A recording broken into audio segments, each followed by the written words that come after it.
Olá pessoal, tudo bem com vocês? Meu nome é Alessandro Ferraz, para quem não me conhece, para quem me conhece, esse é meu nome mesmo. Eu estou aqui com o meu amigo aniversariando hoje, né? O professor Cleilton Guimarães, procurador de Justiça do Ministério Público do Estado de São Paulo, e que é outro que adora, quando a gente tem uma notícia de tamanha importância, discutir. Eu fico muito feliz que o professor, que eu tenha atrapalhado, aliás, em suas gravações aqui do curso que ele está trabalhando comigo, após o seu expediente normal, e ainda arrumou um tempinho para conversar com a gente sobre esse caso aqui, pessoal. Ó, a notícia que, né, deixou o país, alguns felizes e uma grande maioria um pouco brava. Eu estou sendo educado, para dizer um pouco bravo. Investigado pela Lava Jato, Lula decide assumir Casa Civil. Não fui eu que disse, está lá no Estadão. Veja o UOL, Lula aceita convite de Dilma e assumirá Casa Civil. Pessoal, vamos deixar uma coisa a priori, eu acho que o Cleilton também concorda, e se não concordar também tem todo o direito. Nós não estamos aqui para defendermos o PT ou atacarmos o PSDB ou o PMDB. Estamos aqui para explicar as razões críticas disso, se isso pode, se isso não pode, até porque temos várias ações que devemos ter em relação a isso, e o Supremo há de decidir. Mas as pessoas estão falando muita coisa. Ah, não, eu já ouvi até hoje, Cleilton, que o ministro não, ele precisaria ser formado em Direito, né? São coisas assim terríveis. Então, primeiro eu quero agradecer ao professor Cleilton. Muito obrigado, mestre, e desculpe atrapalhar o seu aniversário. Imagina, Lê, um prazer enorme estar aqui, o tema é polêmico, e como a Lê já frisou, a gente apenas vai discuti-lo sob o prisma jurídico. Esse é o ponto que a gente vai prezar aqui, porque obviamente não nos interessa a questão da política partidária, já que isso representa uma questão complexa sob o prisma jurídico.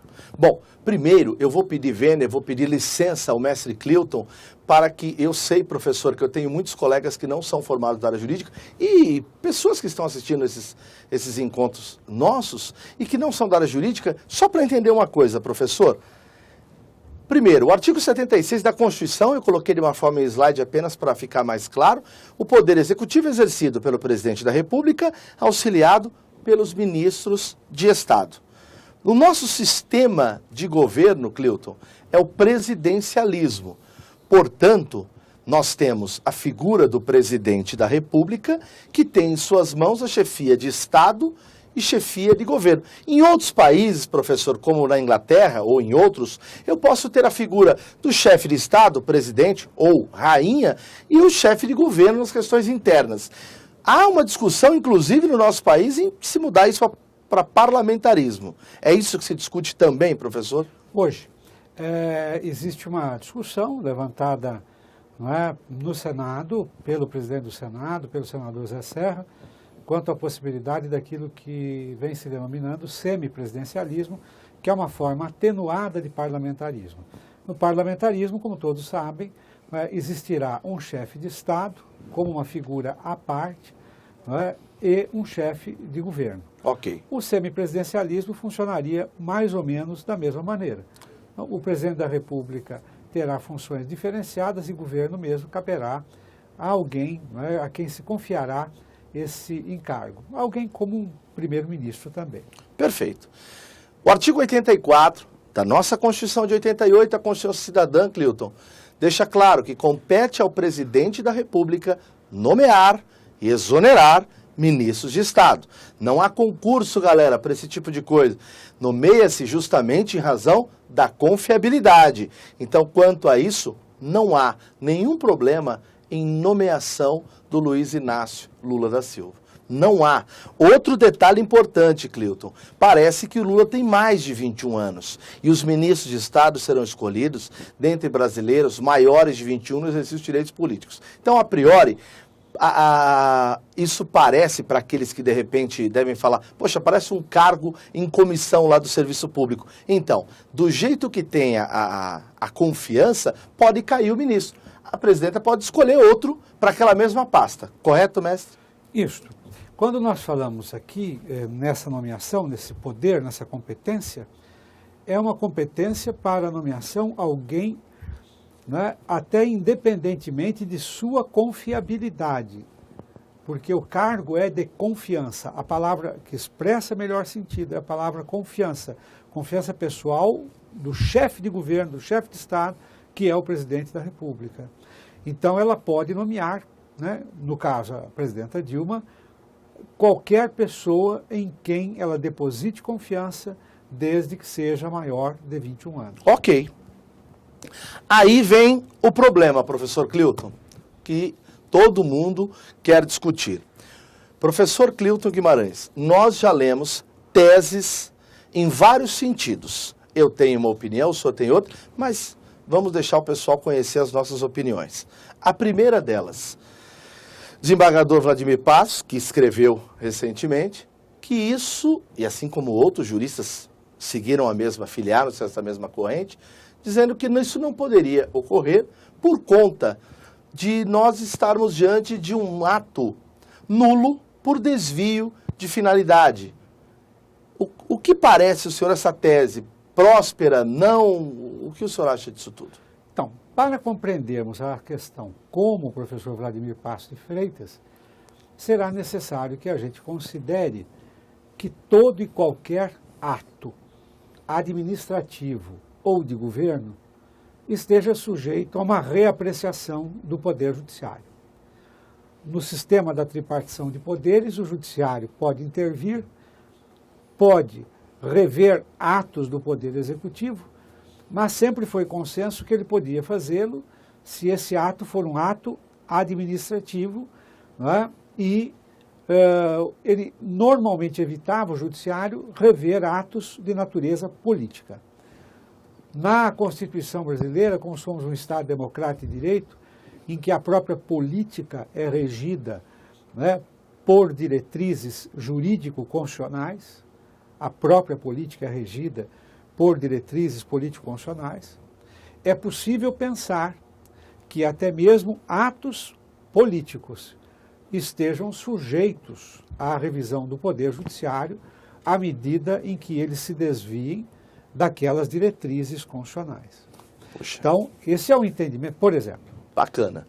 quando é possível a um prefeito nomear para alguém, num cargo de confiança, porque prefeitos também têm à sua disposição, governadores também, mas é possível nomear alguém que eventualmente seja suspeito da prática de um ato de improbidade ou que já tenha sido condenado pela prática de um ato de improbidade? É incrível, mas nós temos precedente no sentido de que, se tratar de alguém já previamente condenado por um ato de improbidade administrativa, obviamente aquela nomeação não se sustenta. Embora se trate de um ato político, escolha de alguém de sua confiança para integrar o governo. Tudo isso demandará ou dependerá, todavia, de como o Supremo analisará, porque essa é uma questão difícil. Particularmente se crê que há uma diferença entre ato administrativo e ato político, e o ato político não é passível de revisão, porque é um ato de escolha com base em critérios políticos de Então, governo. tecnicamente, mestre, temos várias vertentes de pensamentos aí. Alguns dizem que poderia a questão ser resolvida por ser um ato administrativo por desvio de finalidade. Outros poderiam dizer, não, mesmo que for um ato político, que é o que eu acho que é no caso, professor, desculpe, a nomeação do ministro, a mim me parece não ser é um ato de governo, desculpe. Ele simplesmente, como o senhor falou, tem confiança, né, numa pessoa e nomeia. E foi o que aconteceu. Não há nada de errado nisso. O problema é, nós temos uma investigação em curso, onde citado o ex-presidente Luiz Inácio, e alguns dizem, mas isso não teria sido feito para burlar o texto constitucional, para fugir, vou usar uma expressão jornalística e não querendo ser midiático, mas é o que está, fugir às garras do juiz Moro. A primeira tese da questão do ato administrativo poderia se enquadrar na lei de ação popular. A do ato político, que encontra divergência doutrinária, como o senhor falou, não é porque não é um ato político, que ele não fugiria ao próprio controle do Poder Judiciário. Boa, professor. Agora eu tenho uma que eu também pesquisei, professor. E olha que coincidência, eu até liguei para o Cleuton e falei, Cleuton, acabei de descobrir que nós tivemos casos importantes de mudança de pessoas que tinham foro privilegiado e para tentar fugir à questão de ser julgado pelo Supremo, parlamentares que renunciaram antes do julgamento, para ir para a justiça comum, para o primeiro grau. O Supremo, diante desse caso, veja o contrário aí, né? Ele tinha prerrogativa de foro e foi julgado. O Supremo desconsiderou essa renúncia e manteve o foro e a pessoa foi julgada, o parlamentar foi julgado pelo próprio Supremo. Aqui nós estamos numa situação inversa. O Lula, que não tem prerrogativa de foro, ao ser nomeado ministro, professor, e é bom que fique claro, ele passa a ter foro privilegiado. Ele será julgado no Supremo. Quem está nos ouvindo pode achar, nossa, dá a impressão, professor, que se a pessoa for julgada no Supremo, ela vai ser absolvida. Não é? Porque parece que ele está querendo ir para o Supremo. Há aqueles que dizem, não, se ele for para o Supremo e condenado for, ele não tem mais recurso. Se ele for a Curitiba, ele ainda teria recurso. O que importa aqui dizer não é isso, o que foi melhor ou não. O Supremo decidiu. O senhor acha que há a possibilidade, então, do Supremo desconsiderar o fato dele ter se tornado ministro para efeito de prerrogativa de foro? É possível, professor Cleuton? Então, é possível, porque todo ato administrativo é submetido àquilo que a gente chama de moralidade administrativa. Puxa, é verdade. E moralidade administrativa exige que o ato tenha uma motivação não abusiva, não transgressora da lei. O que acontece é que há uma dificuldade imensa em se demonstrar esta pré-condição. O fato de que quem nomeou já estivesse preconcebidamente com a intenção, né, de retirá-lo da esfera, por exemplo, né, dos juízes de primeiro grau. Porque fica difícil sustentar também, é bom que os amigos saibam, que ser levado a julgamento pelo Supremo Tribunal Federal significa indenidade para ele, né? Porque ele será julgado pela mais alta corte do país, sem direito a um recurso, e mais ainda, né, se nós observarmos as condenações do mensalão, não se pode dizer que seja uma corte frouxa. Ok. Né? Ou seja, pouco importa. Por isso será muito difícil, né, que esta tese seja uma tese demonstrável, né, assim como será também, não é possível se sustentar facilmente o desvio de poder, porque afinal de contas, né, esse ato não é propriamente um ato administrativo, mas ele é um ato político, ele terá uma missão política bem definida, etc, etc, etc. Ele é alguém importante na esfera política, tem cabedal, experiência, do ponto de vista político não é absurdo. Lembremos que, desde Maquiavel, política é uma coisa, ética é outra. Ou, se você preferir a linguagem dos sociólogos e dos filósofos, a ética da política é uma ética diferente dessa ética que nós, homens comuns, né, cultivamos. Então, do ponto de vista ético, você pode até considerar aético, mas nem sempre aquilo que é aético pode ser transformado em algo não jurídico ou injurídico. E aí o problema. Foi bem lembrado pelo professor Cleuton duas coisas muito legais que eu também me debrucei sobre o tema e percebi. Alguns juristas estão dizendo exatamente isso, professor, que é extremamente difícil a comprovação de desvio de finalidade. E isso embasado em Maria Silva Zanelli Pietro, aquilo que o Cretella Júnior chama de sintomas do tal desvio.